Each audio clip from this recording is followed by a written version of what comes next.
បងប្អូនថ្ងៃនេះផងដែរខ្ញុំសូមធ្វើការណែនាំបងប្អូនឲ្យស្គាល់យានដ្ឋានមួយកន្លែងនៅខាងសៀមរាបក្រុងសៀមរាបអញ្ចឹងនៅកែងមួយស្តុបចុងកស៊ូ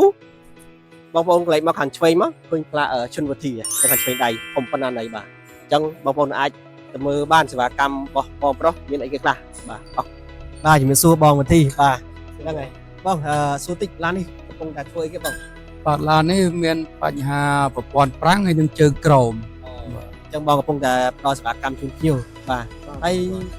ឡាននេះមានផ្លាស់ប្ដូរព្រីមស៊ីលីដែរបងបាទផ្លាស់ប្ដូរបងផ្លាស់ប្ដូរហើយជិះផ្លាស់ប្ដូរពីម៉ាកអីគេបងម៉ាករៃមិចបងរៃមិច530អូខេបាទអរគុណច្រើនបងបាទបងប្អូនអញ្ចឹងបងប្អូនកុំភ្លេចមកទទួលសេវាកម្មនៅយានដ្ឋានជនវទីដែលនៅកែងជាមួយសុបចុងកស៊ូខាងខេត្តសៀមរាបបងប្អូនធ្វើដំណើរពីភ្នំពេញមកដល់ហើយសុបចុងកស៊ូហ្នឹងនៅលើផ្លូវទី 6A បងប្អូនក្លែងមកខាងឆ្វេង